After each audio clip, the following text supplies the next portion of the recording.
नमस्कार। सिविल सेवा परीक्षाओं की तैयारी में जुटे सभी साथियों का आज के इस सत्र में बहुत स्वागत है। नमस्कार।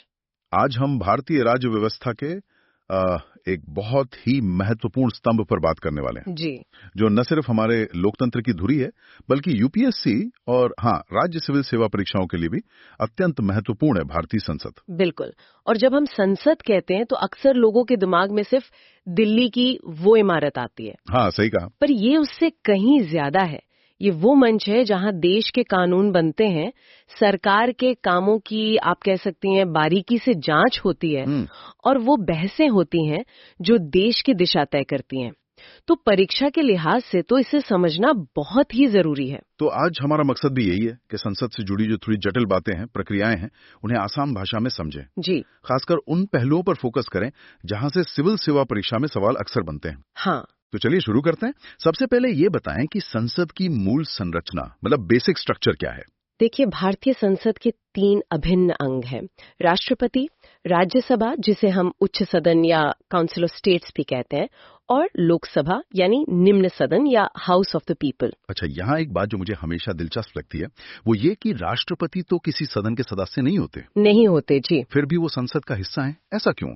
उनकी क्या भूमिका है इस विधायी प्रक्रिया में? ये बहुत ही महत्वपूर्ण पॉइंट है और अक्सर अभ्यर्थी इस पर उतना ध्यान नहीं देते। राष्ट्रपति की भूमिका सिर्फ नाम मात्र की या औपचारिक नहीं है। अच्छा। संसद के दोनों सदनों से पास होने के बाद भी कोई विधेयक, कोई बिल तब तक कानून नहीं बनता जब तक राष्ट्रपति उस पर अपनी सहमति न दे दें। हाँ, ये तो है। और उनकी ये शक्ति, जिसे हम अलग अलग तरह की वीटो पावर भी कहते हैं, वो लेजिस्लेटिव प्रोसेस पर एक तरह का नियंत्रण रखती है।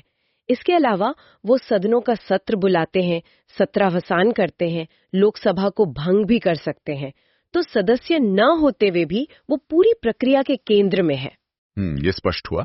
चलिए अब दोनों सदनों पर आते हैं, लोकसभा और राज्यसभा। इनका प्रतिनिधित्व कैसे अलग है और कार्यकाल में क्या मुख्य अंतर है?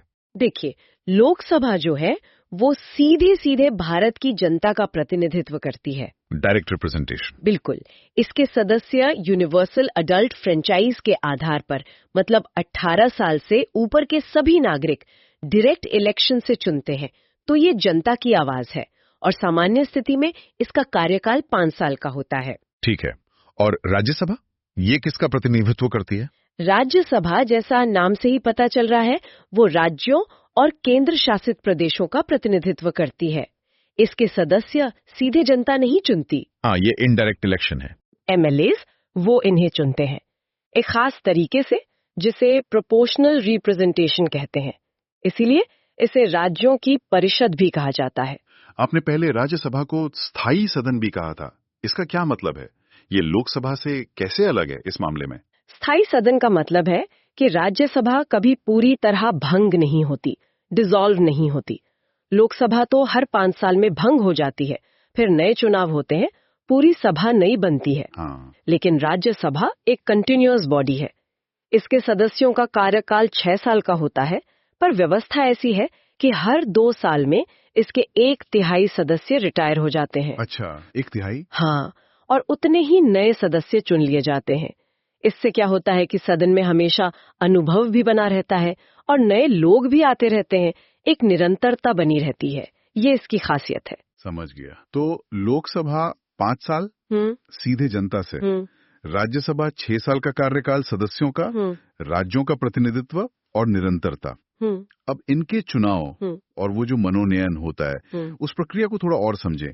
लोकसभा का तो आपने बताया प्रत्यक्ष चुनाव। हाँ, लोकसभा के लिए जैसा मैंने कहा 18 साल या उससे ज्यादा उम्र के सभी रजिस्टर्ड वोटर्स सीधे वोट डालकर अपना सांसद चुनते हैं और सीटों का बंटवारा जनसंख्या के आधार पर होता है ताकि हर इलाके को बराबर प्रतिनिधित्व मिले, करीब करीब। और राज्यसभा के सदस्यों का चुनाव कैसे होता है? और वो जो राष्ट्रपति 12 सदस्य मनोनीत करते हैं, उसका क्या आधार है? राज्यसभा के सदस्यों का चुनाव राज्यों की विधानसभाओं के चुने हुए सदस्य करते हैं।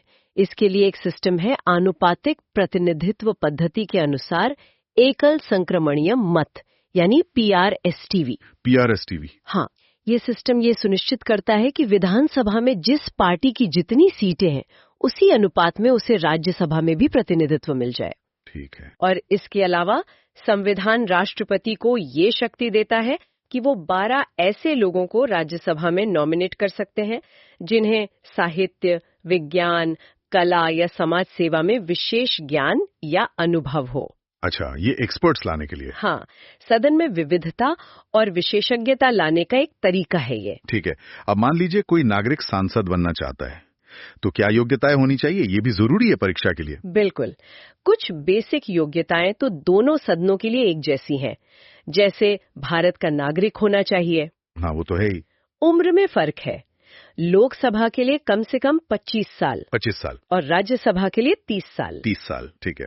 इसके अलावा संसद समय समय पर जो कानून बनाती है उसके तहत और भी योग्यताएं हो सकती हैं। और हाँ, कोई व्यक्ति दिवालिया न हो, मानसिक रूप से ठीक हो और किसी लाभ के पद पर न हो, ये सब भी देखा जाता है। और सदस्यता खत्म कैसे हो सकती है, खासकर वो तरीके जो आजकल ज्यादा चर्चा में रहते हैं? सदस्यता कई वजहों से जा सकती है। एक तो सदस्य खुद इस्तीफा दे दे, रिजाइन कर दे। हाँ, या फिर अगर कोई सदस्य बिना सदन की इजाजत के लगातार 60 दिन तक बैठकों से गायब रहे तो उसकी सीट खाली घोषित की जा सकती है। 60 दिन बिना परमिशन के? जी। और एक बहुत ही महत्वपूर्ण कारण है जिस पर अक्सर सवाल आते हैं, दल बदल विरोधी कानून, एंटी डिफेक्शन लॉ, 10वीं अनुसूची। बिल्कुल, 10वीं अनुसूची। इसके तहत अगर कोई सदस्य अपनी मर्जी से अपनी पार्टी छोड़ दे या पार्टी विप के खिलाफ जाकर वोट करे या वोटिंग से गैर हाजिर रहे, हाँ, और पार्टी उसे 15 दिन में माफ ना करे तो उसकी सदस्यता जा सकती है। ये कानून इसीलिए लाया गया था ताकि राजनीतिक स्थिरता रहे और विधायकों की खरीद फरोख्त रुके। ये दल बदल कानून तो वाकई बहुत महत्वपूर्ण है समझने के लिए। अच्छा, अब संसद के कामकाज पर आते हैं। सेशंस यानी सत्र। साल में कितने सत्र होते हैं? आमतौर पर 3 सत्र होते हैं। सबसे पहला और सबसे लंबा होता है बजट सत्र। ये जनवरी अंत या फरवरी शुरू से लेकर मई तक चलता है, बजट सत्र। फिर आता है मानसून सत्र जुलाई अगस्त के आसपास, और साल का तीसरा होता है शीतकालीन सत्र नवंबर दिसंबर में। ठीक है। वैसे राष्ट्रपति जरूरत पड़ने पर कभी भी सत्र बुला सकते हैं। इन सत्रों को चलाने के लिए कोरम या गणपूर्ति का क्या महत्व है? सुना है इसके बिना काम नहीं हो सकता। कोरम बहुत जरूरी है। कोरम वो कम से कम सदस्यों की संख्या है जिनकी मौजूदगी सदन की कार्यवाही को कानूनी तौर पर वैध बनाती है। Minimum number. हाँ, मिनिमम अटेंडेंस कह सकते हैं। संविधान के हिसाब से लोकसभा हो या राज्यसभा, दोनों में कोरम है सदन की कुल सदस्य संख्या का 10वां हिस्सा, 1/10। 10वां हिस्सा। तो अगर उतने सदस्य नहीं है तो फिर अध्यक्ष लोकसभा में या सभापति राज्यसभा में की ये ड्यूटी है कि वो या तो सदन की बैठक को स्थगित कर दे या तब तक कार्यवाही रोक दे जब तक कोरम पूरा न हो जाए। बिना कोरम के किया गया कोई भी काम मान्य नहीं होता। अच्छा, ये तो वैधता के लिए जरूरी है। अब कार्यवाही की बात हो रही है तो कुछ खास संसदीय कार्यवाहियों पर आते हैं जिनसे सरकार पर नियंत्रण रहता है, जैसे प्रश्नकाल। प्रश्नकाल, क्वेश्चन आवर, ये तो संसदीय कार्यवाही का बहुत ही जीवंत हिस्सा है। हाँ, टीवी पर देखते हैं, काफी गहमा गहमी रहती है। बिल्कुल। हर बैठक का पहला घंटा आमतौर पर प्रश्नकाल के लिए होता है। इसमें सांसद जो है वो मंत्रियों से उनके मंत्रालय के काम, नीतियों, फैसलों पर सवाल पूछते हैं। जी। 3 तरह के सवाल होते हैं। तारांकित, जिनका जवाब मंत्री जी को खड़े होकर देना होता है, मौखिक। अतारांकित, जिनका लिखित जवाब मिलता है, और अल्प सूचना प्रश्न, जो बहुत जरूरी मुद्दे पर पूछे जाते हैं। ये सरकार को सीधे तौर पर जवाबदेह बनाने का एक बहुत शक्तिशाली तरीका है। और एक शून्यकाल भी होता है, 0R। ये क्या है और ये प्रश्नकाल से कैसे अलग? शून्यकाल, हाँ, ये प्रश्नकाल के ठीक बाद शुरू होता है।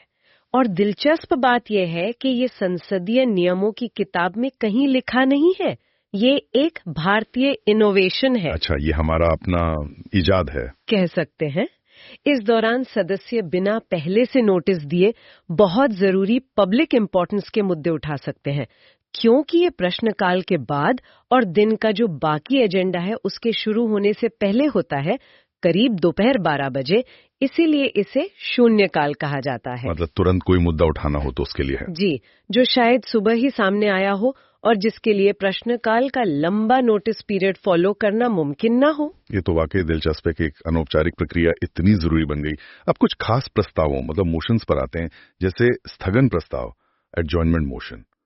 ये क्या होता है? स्थगन प्रस्ताव एक एक्स्ट्राऑर्डिनरी प्रोसीजर है। इसका मकसद होता है किसी बहुत जरूरी, अविलंबनीय, लोक महत्व के निश्चित मामले पर सदन का ध्यान खींचना। Urgent public importance. बिल्कुल।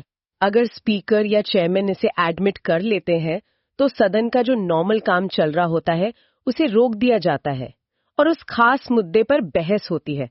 इसे लाने के लिए कम से कम 50 सदस्यों का सपोर्ट चाहिए होता है। ये सरकार की किसी गंभीर चूक या विफलता पर ध्यान दिलाने का तरीका है। और अविश्वास प्रस्ताव, नो कॉन्फिडेंस मोशन, इसका क्या असर हो सकता है? अविश्वास प्रस्ताव जैसा नाम से ही पता चल रहा है, ये परखने के लिए लाया जाता है कि सरकार को लोकसभा का विश्वास हासिल है या नहीं। सिर्फ लोकसभा में? हाँ, ये सिर्फ लोकसभा में ही लाया जा सकता है, क्योंकि हमारी संसदीय व्यवस्था में मंत्रिमंडल सामूहिक रूप से लोकसभा के प्रति ही उत्तरदायी होती है। सही। इसे लाने के लिए भी कम से कम 50 सांसदों का समर्थन चाहिए, और अगर ये प्रस्ताव लोकसभा में पास हो जाए तो पूरी सरकार को, पूरी मंत्रिपरिषद को इस्तीफा देना पड़ता है। मतलब सरकार गिर सकती है? बिल्कुल। ये सरकार के अस्तित्व को चुनौती देने वाला सबसे पावरफुल टूल है संसद के पास। एक और प्रस्ताव है, निंदा प्रस्ताव, सेंचर मोशन। ये अविश्वास प्रस्ताव से कैसे अलग है? निंदा प्रस्ताव किसी एक मंत्री या कुछ मंत्रियों या पूरी सरकार की किसी खास नीति या काम की आलोचना करने के लिए लाया जा सकता है। ये किसी स्पेसिफिक मुद्दे पर असहमति या निंदा जताता है। लेकिन इसमें और अविश्वास प्रस्ताव में बड़ा अंतर ये है कि अगर निंदा प्रस्ताव पास हो भी जाए तो सरकार को इस्तीफा देना जरूरी नहीं होता। अच्छा, इस्तीफा बाध्य नहीं है? जी नहीं। हालांकि इसका पास होना सरकार के लिए एक मॉरल ब्लो तो होता ही है, शर्मिंदगी की बात होती है। ये भी लोकसभा में ही लाया जा सकता है। ये सारे प्रस्ताव वाकई कार्यपालिका पर विधायिका के नियंत्रण के महत्वपूर्ण साधन है। अब जरा संसद की वित्तीय शक्तियों पर आते हैं। जी। देश के पैसे पर संसद का नियंत्रण कैसे होता है? संविधान में ये साफ लिखा है कि कानून के अधिकार के बिना ना तो कोई टैक्स लगाया जा सकता है, ना वसूला जा सकता है। नो टैक्सेशन विदाउट रिप्रेजेंटेशन, या ऑथराइजेशन का है। हाँ, अथॉरिटी ऑफ लॉ। और जो भारत की संचित निधि है, कंसोलिडेटेड फंड ऑफ इंडिया, उसमें से कोई भी पैसा संसद की मंजूरी के बिना नहीं निकाला जा सकता। सरकार हर साल संसद के सामने अपना बजट रखती है, जिसे टेक्निकली वार्षिक वित्तीय विवरण कहते हैं। Annual financial statement. जी। इस बजट का संसद से पास होना जरूरी है। संसदीय अनुदान मांगों यानी डिमांड्स फॉर ग्रांट्स को मंजूरी देती है, तभी सरकार को अलग अलग कामों के लिए पैसा मिलता है। और जो पैसा सरकार खर्च करती है उसकी निगरानी कैसे होती है? कोई चेक है? हाँ, बिल्कुल। संसद सिर्फ पैसा मंजूर नहीं करती, बल्कि खर्च पर नजर भी रखती है। इसके लिए कई संसदीय समितियां हैं। इनमें 2 खास वित्तीय समितियां हैं जो सिविल सेवा परीक्षा के लिए बहुत महत्वपूर्ण है। एक है लोक लेखा समिति यानी पीएसी, हाँ। और दूसरी है प्राक्कलन समिति यानी एस्टिमेट्स कमेटी। पीएसी जो है वो सीएजी यानी नियंत्रक एवं महालेखा परीक्षक की ऑडिट रिपोर्ट्स की जांच करती है। CAG reports? जी। वो देखती है कि पैसा सही काम में खर्च हुआ या नहीं, नियमों के हिसाब से हुआ या नहीं। और प्राक्कलन समिति सरकारी खर्चों में कैसे बचत की जा सकती है, किफायत कैसे लाई जा सकती है, इस पर सुझाव देती है। ये समितियां फाइनेंशियल अकाउंटेबिलिटी के लिए बहुत जरूरी हैं। ये वित्तीय नियंत्रण वाला हिस्सा बहुत महत्वपूर्ण है। अच्छा, अब विधायी प्रक्रिया पर आते हैं। एक सामान्य बिल कानून कैसे बनता है? What's the process? कोई भी साधारण बिल, मतलब जो मनी बिल ना हो, उसे कानून बनने के लिए संसद के दोनों सदनों से पास होना होता है और फिर राष्ट्रपति की सहमति मिलनी होती है। दोनों सदनों से? जी। प्रक्रिया मोटे तौर पर ऐसी है। बिल को किसी भी सदन में पेश किया जा सकता है, लोकसभा या राज्यसभा। इसे कहते हैं फर्स्ट रीडिंग, पहला वाचन। हाँ। इसके बाद होती है सेकेंड रीडिंग। इसमें बिल के प्रिंसिपल्स पर डिटेल में चर्चा होती है। बिल को किसी सिलेक्ट कमिटी या जॉइंट कमिटी को भी भेजा जा सकता है, जो उस पर क्लॉज बाय क्लॉज विचार करके रिपोर्ट देती है। Clause by clause scrutiny? बिल्कुल। फिर सदन में भी उस पर क्लॉज बाय क्लॉज चर्चा और वोटिंग होती है। अमेंडमेंट्स भी लाए जा सकते हैं। और आखिर में होती है थर्ड रीडिंग, जिसमें बिल को पूरा का पूरा स्वीकार या अस्वीकार करने के लिए वोटिंग होती है। और अगर दोनों सदनों में असहमति हो जाए, मान लीजिए लोकसभा ने पास कर दिया, राज्यसभा ने नहीं किया, या कुछ ऐसे बदलाव कर दिए जो लोकसभा को मंजूर नहीं, तब क्या होता है? ऐसी सिचुएशन में जब किसी साधारण बिल पर दोनों सदनों में डेडलॉक हो जाए, मतलब 6 महीने से ज्यादा बीत जाए और कोई सहमति न बने, तो संविधान में एक रास्ता है। क्या? राष्ट्रपति दोनों सदनों की संयुक्त बैठक, जॉइंट सिटिंग, बुला सकते हैं। Joint sitting? हाँ, इस जॉइंट सिटिंग की अध्यक्षता लोकसभा के स्पीकर करते हैं और इसमें बिल पर फैसला होता है मौजूद और वोट करने वाले सदस्यों के सिंपल मेजॉरिटी से। सिंपल मेजॉरिटी से? हाँ, अब क्योंकि लोकसभा में सदस्य राज्यसभा से लगभग दोगुने होते हैं, तो आम तौर पर जॉइंट सिटिंग में लोकसभा की बात ही मानी जाती है।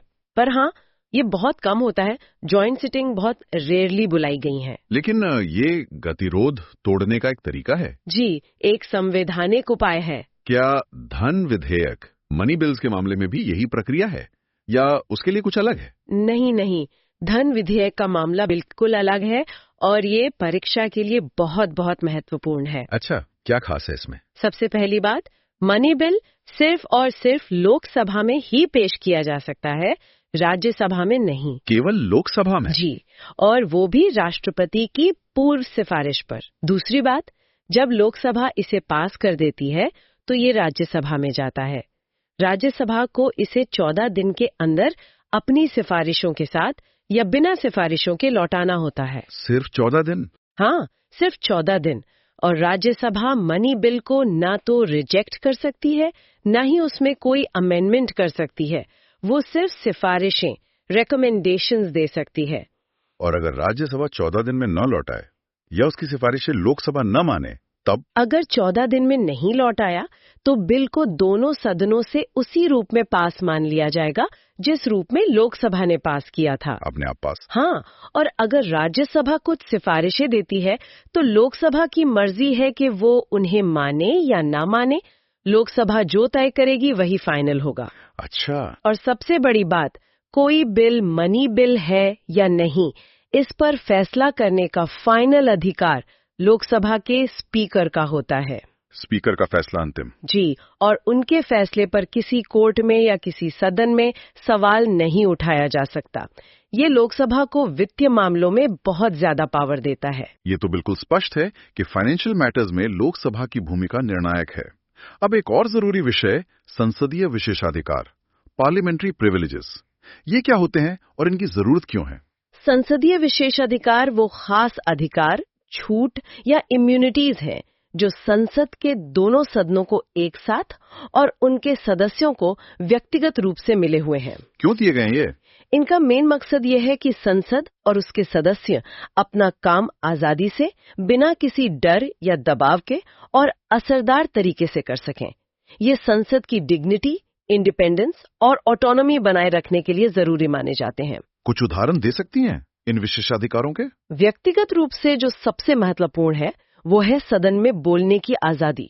मतलब संसद में या उसकी किसी कमेटी में सदस्य ने जो कुछ कहा है या जैसे वोट दिया है, उसके लिए उस पे किसी कोर्ट में कोई केस नहीं चलाया जा सकता। Freedom of speech in parliament? बिल्कुल। दूसरा, सदस्यों को सेशन के दौरान और सेशन शुरू होने के 40 दिन पहले और खत्म होने के 40 दिन बाद तक सिविल मामलों में गिरफ्तार नहीं किया जा सकता। सिविल मामलों में? क्रिमिनल में नहीं? नहीं, ये छूट क्रिमिनल मामलों में या प्रिवेंटिव डिटेंशन में नहीं मिलती। और अगर सामूहिक विशेषाधिकारों की बात करें तो सदन को अपनी कार्यवाही चलाने, नियम बनाने, अपनी डिबेट्स या प्रोसीडिंग्स की पब्लिकेशन पर रोक लगाने और अपने विशेषाधिकारों का हनन होने पर किसी को सजा देने का भी अधिकार है। तो ये जो इतनी शक्तियां और विशेषाधिकार हैं, क्या इसका मतलब ये है कि भारतीय संसद पूरी तरह सॉवरेन है जैसे ब्रिटेन की संसद है, या इसकी शक्तियों पर कुछ लिमिट्स भी हैं? ये बहुत ही फंडामेंटल सवाल है संविधान का और इसका जवाब है नहीं। ब्रिटेन की संसद के उलट भारत की संसद सॉवरेन यानी संप्रभु नहीं है। संप्रभु नहीं है? जी नहीं, इसकी शक्तियों पर संविधान ने कई सीमाएं लगाई हैं। भारत में संसद नहीं, संविधान सर्वोच्च है। तो ये सीमाएं क्या हैं? एक सिविल सेवा अभ्यर्थी को इस बारे में क्या पता होना चाहिए? सबसे पहली और सबसे बड़ी सीमा तो है हमारा लिखित संविधान। संसद को संविधान के दायरे में ही काम करना है। रिटन कॉन्स्टिट्यूशन, हाँ। दूसरी, भारत का संघीय ढांचा, फेडरल स्ट्रक्चर। शक्तियां केंद्र और राज्यों में बटी हुई हैं। संसद सिर्फ यूनियन लिस्ट और कॉन्करेंट लिस्ट के विषयों पर ही कानून बना सकती है, कुछ खास हालात को छोड़कर। Division of powers. जी। तीसरी, मौलिक अधिकार, फंडामेंटल राइट्स, पार्ट 3 में दिए गए हैं। संसद ऐसा कोई कानून नहीं बना सकती जो इन अधिकारों को छीनता हो या कम करता हो। फंडामेंटल राइट्स का उल्लंघन नहीं कर सकती। बिल्कुल। और चौथी, जो शायद सबसे ताकतवर सीमा है, वो है न्यायिक समीक्षा, जुडिशियल रिव्यू की शक्ति। जुडिशियल रिव्यू, हाँ, जो सुप्रीम कोर्ट और हाई कोर्ट्स के पास है। न्यायपालिका संसद के बनाए किसी भी कानून की संवैधानिकता जांच सकती है, और अगर वो कानून संविधान के किसी प्रावधान का, खासकर मौलिक अधिकारों का या बेसिक स्ट्रक्चर का उल्लंघन करता है, तो उसे असंवैधानिक, अनकॉन्स्टिट्यूशनल घोषित कर सकती है। ये सब मिलकर संसद पर नियंत्रण और संतुलन, चेक्स एंड बैलेंसेस बनाते हैं। ये समझना बहुत जरूरी है कि संसद पावरफुल तो है, पर उसकी पावर अनलिमिटेड नहीं है, वो संविधान के अधीन है। चलिए, अब तक जो हमने चर्चा की उसके मुख्य बिंदुओं को एक बार संक्षेप में दोहरा लेते हैं, खास तौर पर परीक्षा के नजरिए से। हाँ बिल्कुल, अभ्यर्थियों को इनकी पॉइंट्स पर खास ध्यान देना चाहिए। पहला, संसद की संरचना, राष्ट्रपति प्लस लोकसभा प्लस राज्यसभा, और राष्ट्रपति की भूमिका खासकर बिलों पर सहमति। हाँ। दूसरा, सदनों की प्रकृति, लोकसभा डायरेक्ट इलेक्शन 5 साल कार्यकाल, राज्यसभा इनडायरेक्ट इलेक्शन, स्थायी सदन सदस्यों का 6 साल कार्यकाल, 1/3 हर 2 साल में रिटायर। ठीक है। तीसरा, सदस्यता, योग्यताएं, खासकर उम्र सीमा 25-30 साल, याद रखें। और अयोग्यता के आधार, जिसमें दल बदल कानून, 10वीं अनुसूची बहुत महत्वपूर्ण है। एंटी डिफेक्शन, हाँ। चौथा, सत्र और कार्यवाही, 3 सत्र, कोरम 1/10, प्रश्नकाल का महत्व और शून्यकाल, जो एक भारतीय इनोवेशन है। शून्यकाल। पांचवा, प्रमुख प्रस्ताव, स्थगन प्रस्ताव, अविश्वास प्रस्ताव, सिर्फ लोकसभा 50 सदस्य, सरकार गिर सकती है। और निंदा प्रस्ताव, आलोचना, इस्तीफा बाध्य नहीं। छठा, वित्तीय शक्तियां, बजट पर संसद का कंट्रोल, संचित निधि से निकासी, और वो वित्तीय समितियां, पीएसी, एस्टिमेट्स कमेटी और सीएजी की भूमिका, फाइनेंशियल कमिटीज। सातवां, विधायी प्रक्रिया, 3 वाचन और साधारण बिल पर गतिरोध होने पर जॉइंट सिटिंग का प्रावधान, जॉइंट सिटिंग। आठवां, धन विधेयक, इसकी विशेष प्रक्रिया, सिर्फ लोकसभा में पेश होना, राज्यसभा की सीमित शक्ति 14 दिन और स्पीकर का फैसला फाइनल। मनी बिल बहुत इंपॉर्टेंट। नवा, संसदीय विशेषाधिकार क्यों है और मुख्य उदाहरण, जैसे बोलने की आजादी, गिरफ्तारी से छूट, प्रिविलेजेस। और 10वां, संसद की सीमाएं। ये याद रखना कि संसद संप्रभु नहीं है। लिखित संविधान, संघीय ढांचा, मौलिक अधिकार और न्यायिक समीक्षा इसे लिमिट करते हैं। बहुत बढ़िया, ये एक बेहतरीन सार है। परीक्षा की तैयारी के लिए ये पॉइंट्स बिल्कुल नींव का काम करेंगे। और अंत में मैं एक सवाल सभी के लिए छोड़ना चाहूंगी, खासकर जो भविष्य में प्रशासक बनना चाहते हैं। जी। संसद को एक तरफ तो कानून बनाने और सरकार को कंट्रोल करने की इतनी व्यापक शक्तियां दी गई हैं, पर दूसरी तरफ संविधान ने उस पर कई सीमाएं भी लगाई हैं। इन शक्तियों और इन सीमाओं के बीच का जो संतुलन है, वो भारत के लोकतंत्र के स्वास्थ्य के लिए, उसकी वाइब्रेंसी और भविष्य के विकास के लिए कितना महत्वपूर्ण है, और इस संतुलन को बनाए रखने में अलग अलग संस्थाओं का क्या रोल है, इस पर जरूर सोचिएगा। ये वाकई एक बहुत गहरा और प्रासंगिक सवाल है जिस पर लगातार सोचने की जरूरत है। आज की इस बहुत ही जानकारी भरी और परीक्षा के लिए उपयोगी चर्चा के लिए आपका बहुत बहुत धन्यवाद। धन्यवाद। उम्मीद है हमारे सभी सुनने वालों को, खासकर सिविल सेवा के अभ्यर्थियों को, भारतीय संसद की कार्यप्रणाली की एक स्पष्ट और गहरी समझ मिली होगी।